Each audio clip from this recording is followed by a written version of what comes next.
Selamat pagi Kakak Riri, selamat pagi Ama. Pagi, Mat. Selamat pagi, Oke, Ama. terima Pagi, Kak kasih Riri. banyak waktunya Kakak Riri, Ama, untuk diskusi kita pada hari ini. Kita akan membincangkan tentang film, tentang micro budget filmmaking, kemudian distribusi alternatif. Nanti juga kita akan merujuk kepada bagaimana kita filmmaker bisa setidaknya mengamalkan bagaimana merdeka gitu dalam berkarya. Nah, sebelum kita mulai diskusinya, alangkah baiknya kalau saya menayangkan dulu trailer Humba Dreams.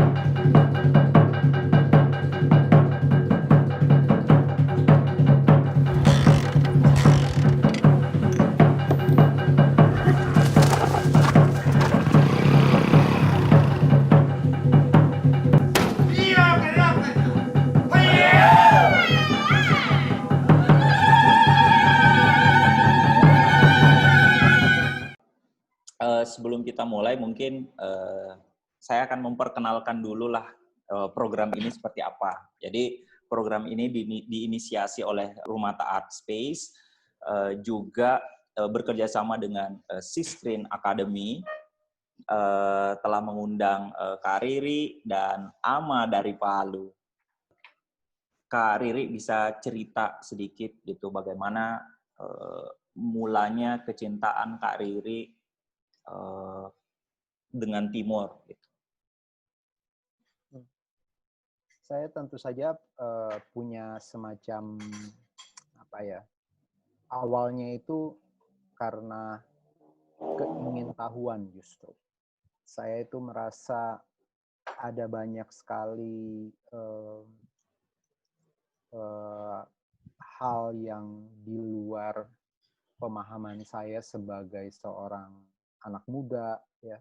Waktu saya ingat betul tahun-tahun awal kuliah itu, di tahun-tahun 88, 89 gitu di Jakarta.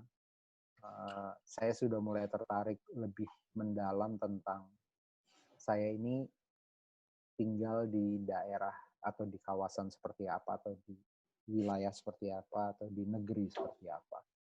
Karena belajar film, kita sudah mulai menyaksikan hal-hal di luar apa yang kita minati kan. Saya suka musik, saya main musik, saya dengar musik, saya suka film. Tetapi yang sebelumnya itu bagi saya adalah sesuatu yang dihidangkan saja di depan saya. Saya tidak perlu mencari gitu, semuanya tuh ada di depan saya begitu banyak sebenarnya. Tetapi pada saat yang sama terlalu sedikit informasi atau pengetahuan tentang wilayah-wilayah Indonesia yang lain. Saya traveling di Indonesia paling jauh itu ya tempat kelahiran saya, Makassar. Kemudian sesekali saya pergi berlibur misalnya di daerah-daerah yang tidak terlalu jauh dari tempat kita ya, Jawa gitu. Jogja beberapa kali gitu. Jadi segala sesuatu bisa didapatkan di pusat tempat saya belajar gitu. Dan kebetulan saya sekolah juga di Jakarta dan hidup saya semua berpusar pada Jakarta. Nah, sebenarnya dorongan ke timur itu pertama-tama ketika saya mulai membaca misalnya ya cerita-cerita tentang identitas ya. Kalau kita mulai sekolah film, kita mulai sekolah seni, kita belajar tentang sastra. Sastra itu menawarkan kekayaan yang luar biasa. Misalnya saya membaca novelnya atau cerita pendeknya Mohtar Lubis atau Ahmad Tohari gitu. Dia bicara tentang identitas yang lebih jauh daripada yang bisa kita lihat di televisi atau di bacaan-bacaan media gitu. Nah, 10 tahun kemudian saya sudah menjadi pembuat film di tahun-tahun reformasi ya, 98 saya bikin film Petualangan Sherina gitu ya. Saya terlibat di dalam produksi-produksi film populer, semuanya masih berpusar di Jakarta. Nah, gambaran tentang timur Indonesia itu sebenarnya hanya saya lihat di beberapa karya fotografi mungkin, dan ya beberapa presentasi-presentasi yang sifatnya memang juga masih sangat seperti kayak betapa eksotisnya gitu. Timor pertama kali itu Atambua misalnya, Timor Leste, Dili misalnya, itu muncul ketika saya membuat film tentang reformasi, karena saya pernah mau membuat film tentang ibu seorang aktivis politik gitu. Jadi disitulah sebenarnya ketimpangan ketimpangan politik atau kesenjangan kehidupan politik itu muncul di depan saya. Saya pernah mewawancarai seorang aktivis dari Kontras ya, yang sebenarnya datang dari Timor Leste di tahun 98-99. Itu bahkan Timor Leste referendum belum terjadi. Wah, saya di situ langsung merasakan betapa ekstrimnya ya apa yang kita alami di Jakarta dengan apa yang terjadi di Timor Leste. Nah, disitulah kemudian saya mulai lebih banyak membaca, lebih banyak melakukan bacaan-bacaan lebih jauh gitu. Jadi kalau bisa disimpulkan adalah ignorant kita ya, ketidaktahuan kita sebagai generasi yang tumbuh di tahun 80-an terhadap persoalan politik di Timor Leste atau di timur Indonesia. Nomor 2, lagi-lagi persoalan informasi dan pengetahuan tentang situasi kebudayaan, situasi realita-realita hidup gitu. Orang-orang yang hidup di timur itu sama sekali tipis gitu yang saya bisa dapat. Nah, kombinasi-kombinasi ini semuanya yang membuat saya mulai tertarik gitu. Saya lebih banyak lagi menggali informasi dari apa yang misalnya ada di Papua, apa yang ada di Maluku, apa yang ada di kawasan lain Indonesia di timur Indonesia gitu, yang membuat saya sangat tertarik. Dan terus terang, misalnya kalau kita penggemar film atau kita berkecimpung di bidang film, kita tuh kayak selalu merasa Indonesia Timur itu sedikit sekali digambarkan, sedikit sekali. Terus terang ada beberapa pembuat film yang memfokuskan, misalnya Arisy Asale sama Nia Zulkarnain yang membuat film tentang Papua, tentang Flores, tapi perspektif pandangnya pun masih sangat pusat sebenarnya. Misalnya karakter utamanya biasanya orang Jakarta atau orang yang tinggal di Jakarta datang ke sana, atau masih mencoba berdamai dengan informasi umum tentang Papua, tentang Maluku, tentang NTT yang kita kenal di Jakarta. Misalnya masalah-masalah, lagi-lagi masalah-masalah yang misalnya klasik sudah kita baca gitu. Nah, tidak ada potret yang mendalam yang dalam pandangan saya itu mestinya ada di pasar-pasar. Ada cerita-cerita di pasar-pasar, di rumah-rumah, di lorong, di mana gitu di NTT. Saya pengen menggali itu, informasi tentang itu melalui film. Oke, terima kasih banyak Kak Riri. Menarik mendengarkan bagaimana ketertarikannya Kak Riri dengan kawasan timur Indonesia, kemudian merealisasikan kecintaannya terhadap kawasan timur itu dengan pendekatan film. Nah, saya pikir kita juga perlu mendengarkan bagaimana AMA dengan komunitasnya dan kawan-kawan di Palu memulai gerakan, setidaknya membuat film untuk menceritakan misalnya masyarakat yang ada di sana atau isu-isu yang terkait yang ada di sana. Silahkan Ama. Oke, terima kasih Rahmat. Saya berangkat dari apa ya? Dari ekosistem komunitas yang ada di kota yang sangat tidak subur awalnya gitu. Karena tidak ada support sekolah atau akademi yang memang khusus untuk teman-teman bisa belajar gitu secara formal.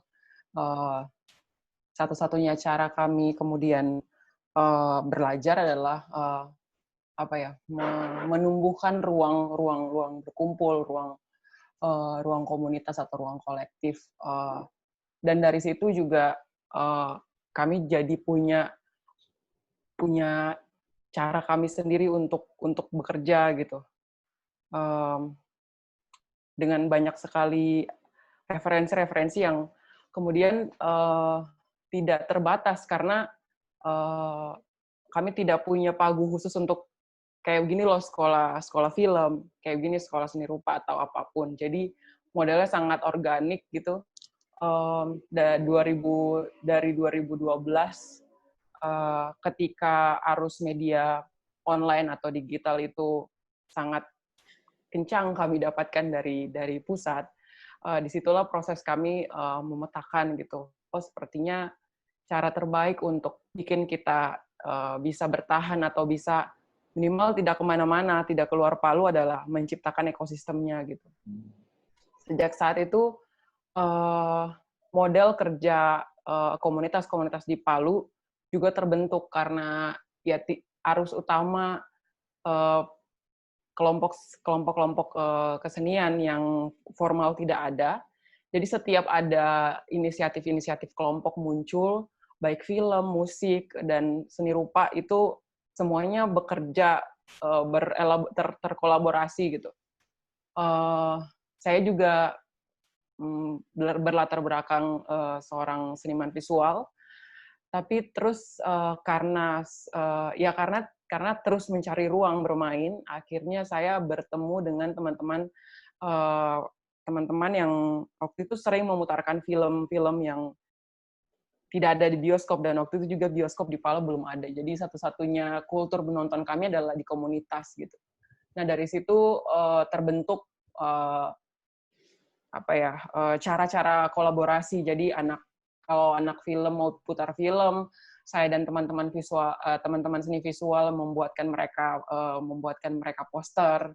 Cara-cara kerja seperti itu menurut saya jadi modal kami untuk sampai saat ini tuh selalu punya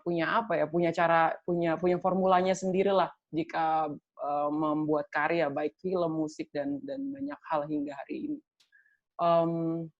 Kemudian ketika saya bersama teman-teman menginisiasi satu platform kolektif yang berisi pekerja-pekerja seni juga lintas media, dari situ saya menyadari fungsi kerja manajer seni, dan itu kemudian jadi modal saya untuk bisa terjun di film. Jadi waktu itu ya karena sumber daya manusia juga hanya itu saja di kota kami, jadi kayak semuanya harus bisa lintas disiplin gitu. Setelah menjadi manajer seni, kita juga bikin karya, lalu kita juga main musik, lalu ya tapi dulu tuh rasanya kayak wah ini tidak ideal, tapi ternyata ya formulanya di Palu seperti ini, semuanya lintas disiplin, lintas media, dan inilah bentuk atau ciri khas teman-teman di Palu bekerja.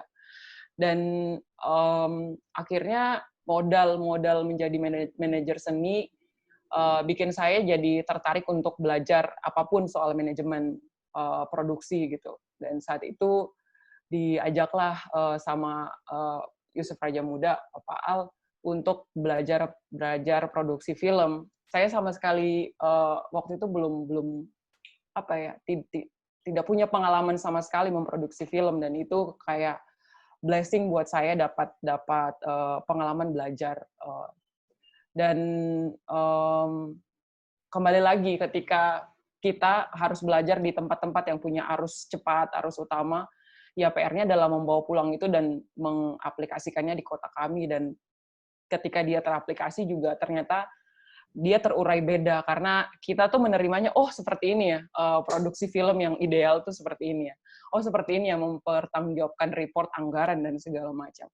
Tapi yang terpenting adalah teman-teman di Palu punya kesadaran untuk membuat formula kerjanya sendiri, dan ketika kita bisa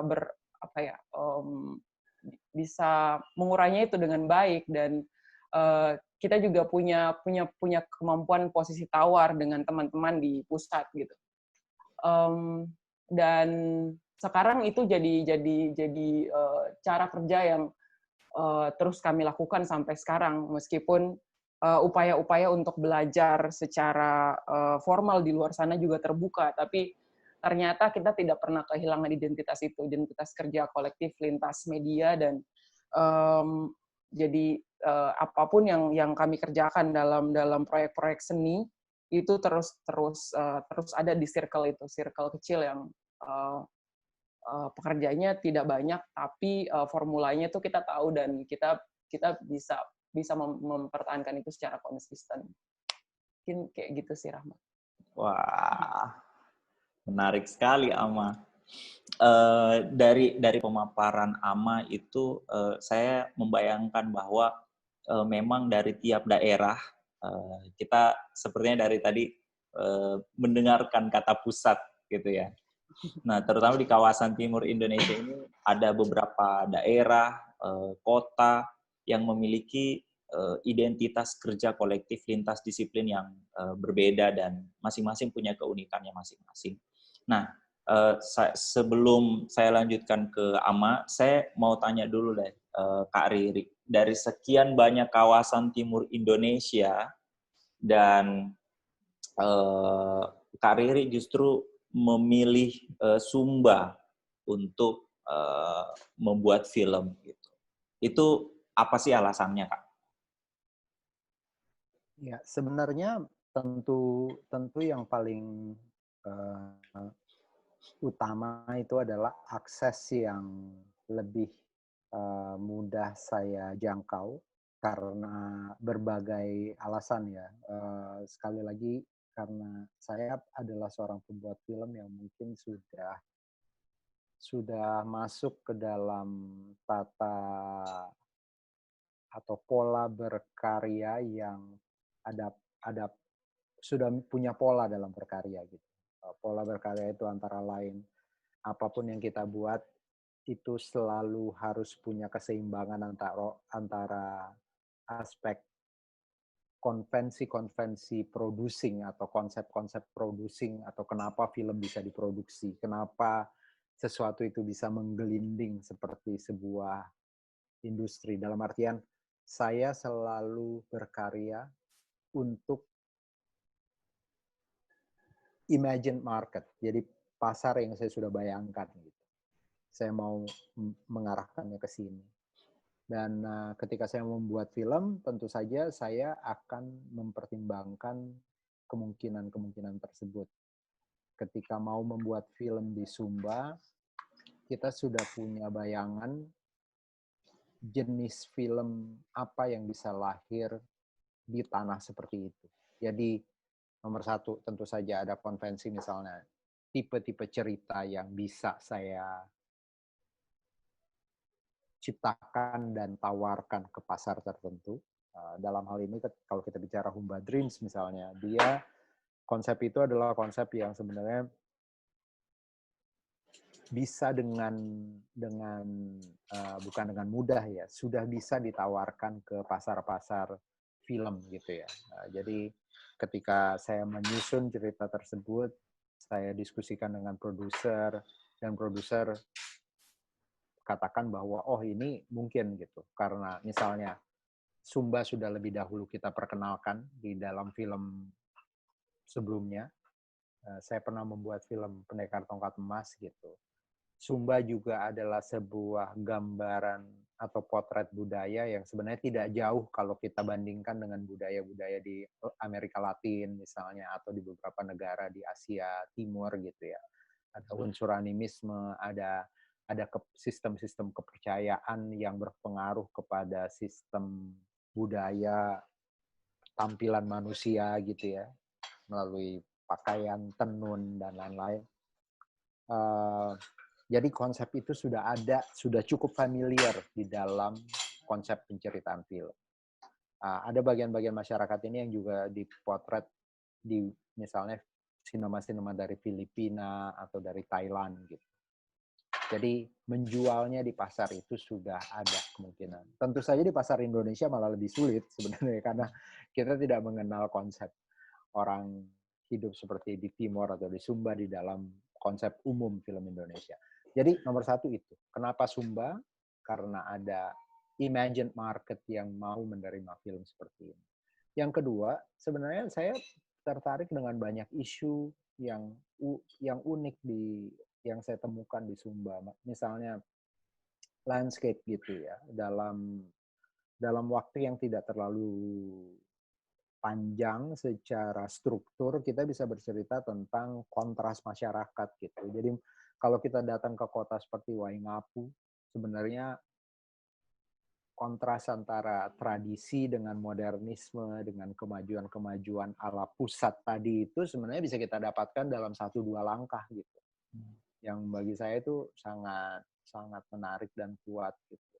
Kompleksitas persoalan misalnya persoalan keluarga dan perempuan gitu, di sana juga dengan mudah kita bisa gambarkan gitu. Karena isu-isu displacement, orang-orang yang buruh migran yang pergi dan sulit kembali, itu adalah drama yang bagi saya sangat menarik, dan buat saya selalu tertarik gitu melihat film seperti itu. Film yang bicara tentang keluarga, tapi pada saat yang sama juga bicara tentang persoalan yang lebih jauh, misalnya migrasi, displacement, ke hal-hal yang umum, paradoks dan konflik-konflik misalnya tentang keluarga dan posisi perempuan di dalam keluarga gitu. Itu hal-hal yang saya minati, dan itu ada di sana, dan visually juga sangat kaya ya, secara visual juga dia punya kekayaan yang kuat gitu, secara gambaran gitu. Itu kira-kira. Oke. Kalau dari Ama sendiri, ketika Yusuf Raja Muda atau Papa Al mendiskusikan ide cerita tentang Mountain Song dengan Ama, bagaimana Ama menanggapi itu? Oke. Saya cukup apa ya? Saya cukup menanamkan trust yang besar dengan kawan-kawan saya di Palu. Jadi saya punya kepercayaan bahwa kita sama-sama ingin menggerakkan sesuatu di kota kita gitu. Jadi ketika Pak Al mengajak saya, sejujurnya waktu itu saya ya pasrah saja gitu, kayak oke, saya percaya Pak Al ingin berbuat sesuatu untuk ekosistem di tempat kami. Dan begitu juga yang lain. Tapi kemudian saya mengecek kembali ke diri saya gitu, apa urgensi saya mengerjakan itu gitu, mengerjakan atau terlibat di film. Ternyata banyak gitu. Saya mengirisnya menjadi personal dan kelompok gitu. Secara personal saya butuh belajar butuh banyak belajar tentang manajemen seni ya. Dan itu saya dapatkan. Saya berterima kasih banyak belajar film saya jadi punya basis modal yang cukup besar untuk membreakdown banyak proyek-proyek seni yang kecil-kecil kayak sesederhana bikin karya personal. Saya harus riset, saya harus residensi, dan itu ternyata wah iya ini formulanya terpakai di banyak platform karya-karya saya, dan tidak menutup kemungkinan itu secara personal saya diuntungkan gitu. Dan ada hal yang kemudian saya kelompokkan lebih besar gitu ketika mendapat tawaran itu adalah ya kita butuh ada regenerasi atau orang-orang untuk terus memperjuangkan kerja-kerja seperti ini di kota kami gitu. Dan sistem tabrak-tabrak kerja gitu tuh sudah biasa saya lakukan. Jadi ya sudah gitu. Selain saya juga dapat pengalaman dan punya posisi tawar untuk belajar, waktu itu juga saya pikir kita penting untuk melakukan regenerasi, kaderisasi orang-orang yang tidak belajar di jalur akademik lalu kita terjun bebas. Dan secara secara kewilayahan juga menurut saya isu yang diperbincangkan atau yang teman-teman Palu bawa dalam banyak karya film itu sangat dekat dengan saya ya. Jadi saya lahir dan bekerja dan hingga saat ini masih ada di sini, dan ketika isu itu mereka ingin utarakan berarti itu mewakili saya, mewakili hidup saya, dan juga mewakili teman-teman di kota saya. Jadi saya merasa banyak hal lah secara personal dan kelompok itu penting untuk dikerjakan, dan sampai saat ini juga kami masih terus mengecek kembali gitu apa itu masih relevan saat ini, karena banyak saya pernah mendapat tanggapan yang sedikit menggelitik dari seorang kawan di Pulau Jawa gitu. Dia bilang, Ama kenapa sih film-film di Palu itu selalu tentang kesedihan gitu. Memangnya kalian tidak pernah kalian tidak pernah bikin cerita-cerita yang lebih apa ya, maksudnya ya seolah-olah film di timur atau di tengah itu dibingkai dengan keterbatasan, akses yang jauh dan segala macam gitu, dan itu selalu bingkainya sedih gitu. Terus saya bilang gitu, ya karena mungkin itu belum selesai, belum ada yang kita belum selesai soal itu gitu. Ya tentu ada banyak film di Sulawesi di Sulawesi Tengah ya yang tidak hanya membingkai persoalan-persoalan itu, tapi menurut saya ya kita kalau membingkai obrolan ini soal kemerdekaan gitu, bentuk-bentuk atau isu-isu film yang teman-teman di komunitas kami ceritakan itu juga bentuk perjuangan yang kemudian kita harus berlawanan sama banyak kelompok gitu. Kalau kita membicarakan soal politis keterbatasan gitu, akses, dan ini statement yang kalaupun kita di Sulawesi masih harus membingkainya itu dengan soal kesedihan atau apapun yang dilihat teman-teman, jangan-jangan memang itu harus diperbincangkan karena itu belum selesai, dan yang membicarakan itu ya kami gitu. Nah, tapi Ama membuat film kan dananya nggak sedikit ya. Nah, ini mungkin Ama bisa ceritakan nanti bagaimana cara belajarnya Ama dan kawan-kawan untuk mendapatkan dana gitu. Nah, tapi sebelum itu kita ke Kak Riri dulu deh. Dengan pendekatan Humba Dreams itu bagaimana sih Kak filmmaking dengan micro budget? Iya, sebenarnya kan kembali lagi ya, saya ini adalah film saya yang ke-15. Film produksi Miles yang mungkin ke-19 gitu.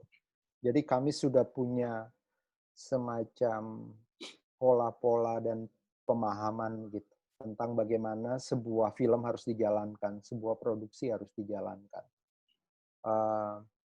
Kalau dilihat bagaimana urutan-urutan saya membuat film, saya sebenarnya membuat film itu bolak-balik gitu ya, rasanya kayak saya bikin film seperti Petualangan Sherina, kemudian saya yang syutingnya tuh 35 hari dengan persiapan, dengan bintang-bintang yang cukup besar gitu. Habis itu saya membuat Eliana. Setelah itu saya membuat film yang 3 kali lebih besar dari Petualangan Sherina, dan nggak tahu berapa puluh kali besar dibanding Eliana. Kemudian saya membuat lagi film kecil seperti 3 hari untuk selamanya.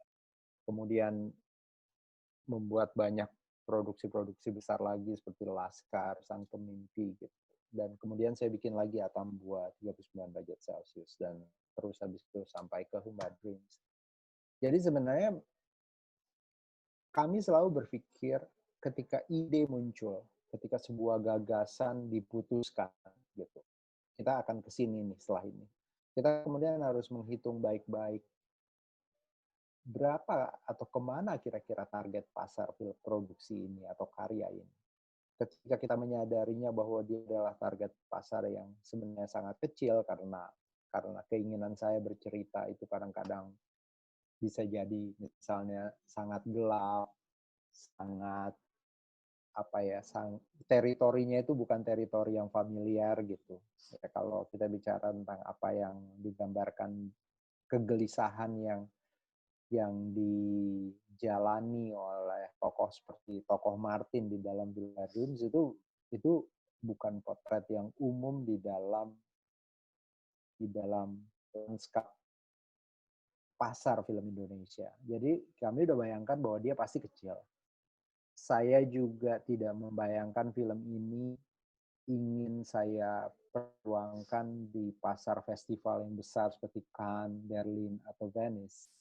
Karena apa? Karena secara pola penggagasannya itu tidak seperti film itu. Kalau sebenarnya bisa saja film ini punya biaya yang sedikit lebih besar kalau misalnya kami punya waktu dan kesabaran dan keinginan dan rasa ingin gitu untuk meluncurkannya di festival-festival yang lebih besar. Dan otomatis kan dia juga kanvasnya harus lebih lebar, packaging produksinya juga harus berbeda gitu.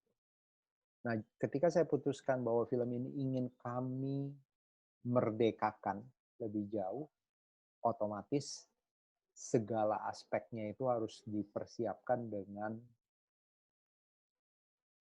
dengan untuk menjaga kemerdekaan itu. Ya, antara lain jadinya ini harus sedikit lebih micro budget, lebih aware di dalam proses penyusunan gagasannya. Jadi kenapa dia bisa micro budget juga itu ya karena gagasannya adalah sebuah gagasan yang tepat untuk konsep itu. Karena tidak mungkin sebuah film ditulis dengan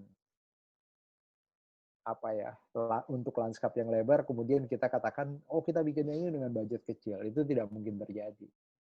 Ketika kita membuat film, itu proses kewaspadaan kita terhadap gagasan itu harus terus-menerus kita jaga.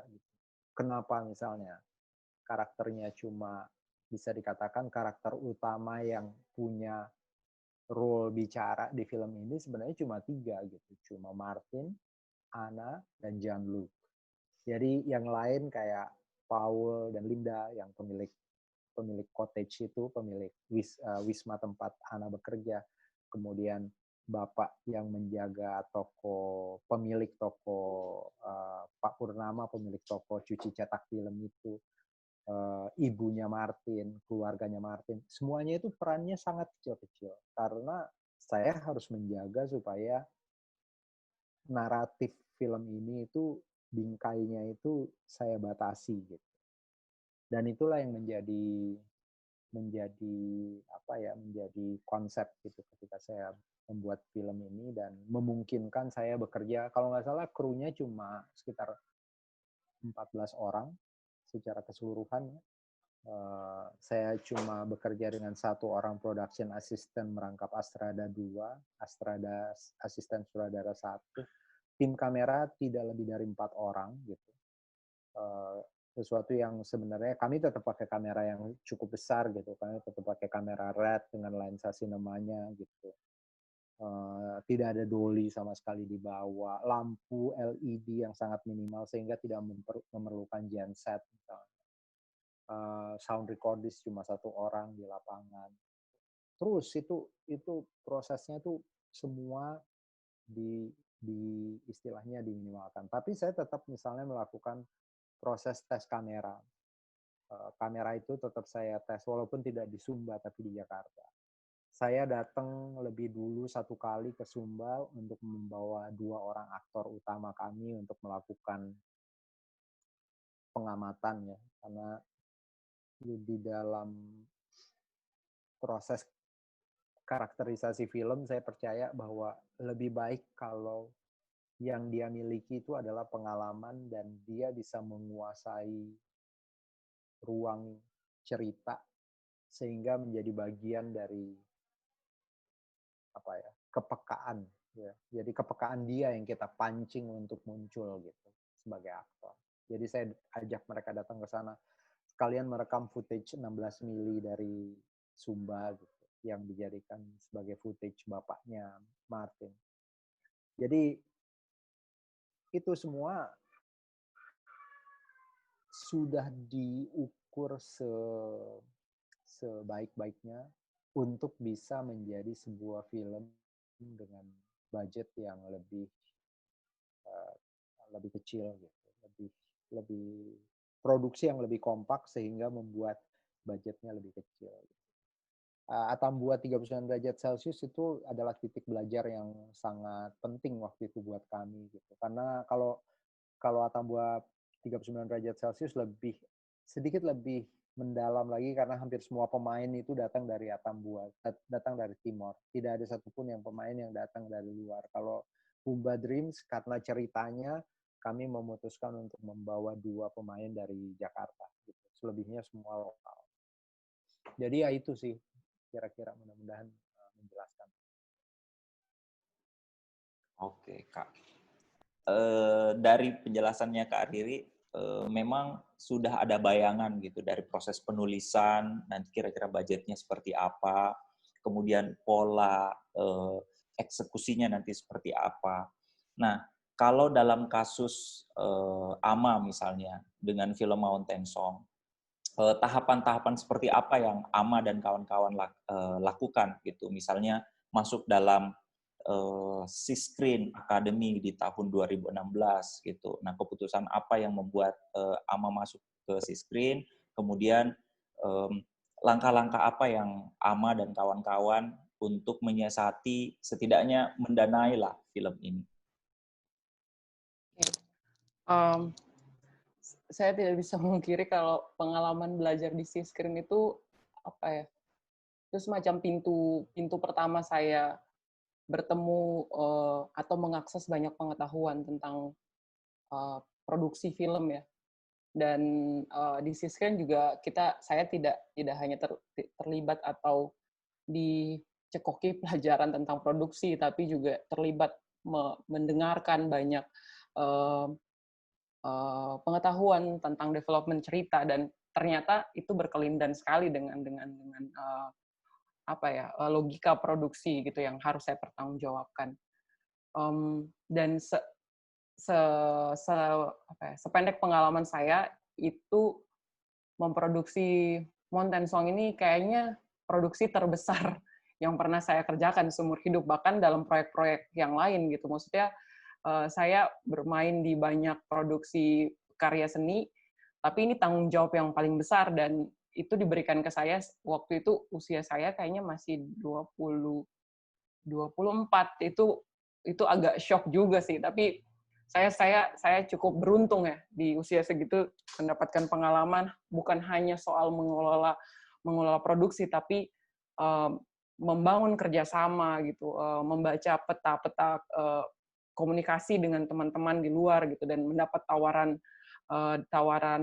co-producing dari luar itu kayak seperti ini ya. Dan lagi-lagi saya selalu melihat itu menjadi kemungkinan belajar yang tidak hanya saya bisa aplikasikan di film, tapi banyak hal gitu. Jadi ketika ingin memproduksi sesederhana gigs musik gitu, saya bisa menggunakan treatment itu ke manapun gitu. Tapi Tapi terus mungkin karena pengalaman memproduksi film yang besar itu sangat kecil gitu. Jadi saya tidak bisa membayangkan gitu kayak prosesnya kayak gimana ya, dari yang kecil ke besar ke besar. Waktu itu langsung shock, oh wow gini ya rasanya mengelola produksi seperti ini. Tapi juga saat itu saya juga menggunakan kemampuan saya sebagai manajer seni. Jadi ya bagaimana caranya bernegosiasi, membayangkan siapa penonton saya, terus siapa yang bisa saya ajak bekerja sama untuk menjadi pendonor dalam proyek kami yang kecil. Dan kesadaran yang paling sederhana adalah kami di produksi itu menggunakan semuanya, ya hampir 99% itu kru lokal gitu. Jadi semua teman-teman juga, bukan hanya saya yang baru terjun gitu, itu teman-teman yang di lapangan juga baru gitu. Kayak ini pengalaman yang luar biasa, bukan hanya saya personal tapi kelompok gitu ketika memproduksi ini. Dan lalu kami membawa proyek itu juga di lokasi yang cukup jauh dari Palu. PR produksinya banyak gitu. Kami tidak bisa membawa genset naik motor karena satu motor itu jadi jalan yang kami lalui itu bukan jalan motor, itu jalan kuda gitu. Terus kayak gini ya rasanya. Jadi ada nilai plusnya juga. Pengalaman pertama dikasih dana produksi yang buat saya itu besar, tapi juga tantangannya besar gitu. Harus mempertanggungjawabkan kru yang sebenarnya kalau untuk teman-teman yang sudah terbiasa berproduksi itu tidak banyak, tapi buat saya gila, harus mempertanggungjawabkan ini di usia segini gitu. Harus masuk di wilayah kecil, bernegosiasi dengan orang-orang di sekitar dan mengajak mereka juga terlibat jadi pemeran di film ini. Tapi yang menarik karena model kerja kami itu kolektif dan teman-teman selalu punya kesadaran bahwa kami tidak melihat ini budget produksinya sebesar apa, tapi yang terpenting adalah gagasan kolektif kami itu tersampaikan untuk berproduksi, belajar bersama itu. Terus hanya ada satu orang kalau nggak salah, itu pun dia juga sebenarnya orang Palu sih. Jadi dia Kak Ujel waktu itu pulang ke Palu dan dia yang cukup banyak memberikan kami pengalaman, seperti ini ya cara produksi yang ideal seperti yang teman-teman di Jawa kerjakan gitu. Tapi juga cara belajarnya tidak menggurui ya. Jadi kayak kita flow-nya tuh santai gitu.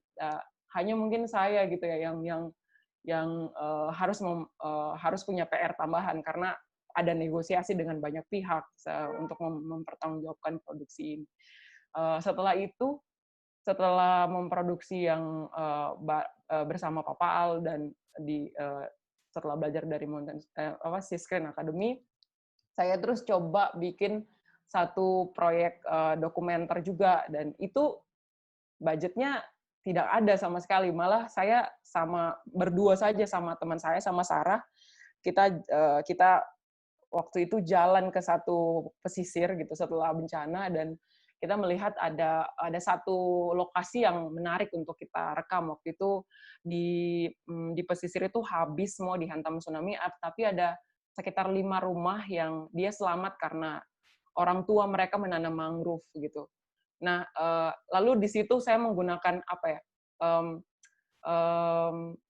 logika produksi. Saya berpikir gitu, wah ini menarik gitu, ini menarik untuk diproduksi atau dipresentasikan gitu, karena saya punya penontonnya siapa gitu. Saya menghitung penontonnya adalah teman-teman saya di Sulawesi yang sedang terdampak bencana, dan lebih besar lagi kita tinggal di negara yang punya ancaman tsunami yang banyak gitu. Jadi saya tidak membayangkan waktu itu ini akan dinonton oleh atau didistribusikan ke festival atau apapun, tapi saya membayangkan ini bisa jadi film campaign yang saat ini lagi kita perbincangkan, dan konteksnya tuh juga luas gitu.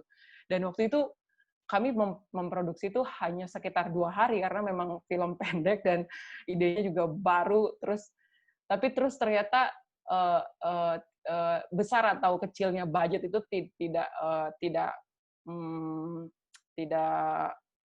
memastikan kalau kita berhasil mengirimkan film kita ke orang yang ingin kita tuju atau penonton yang ingin kita tuju. Dari proyek yang kecil itu bahkan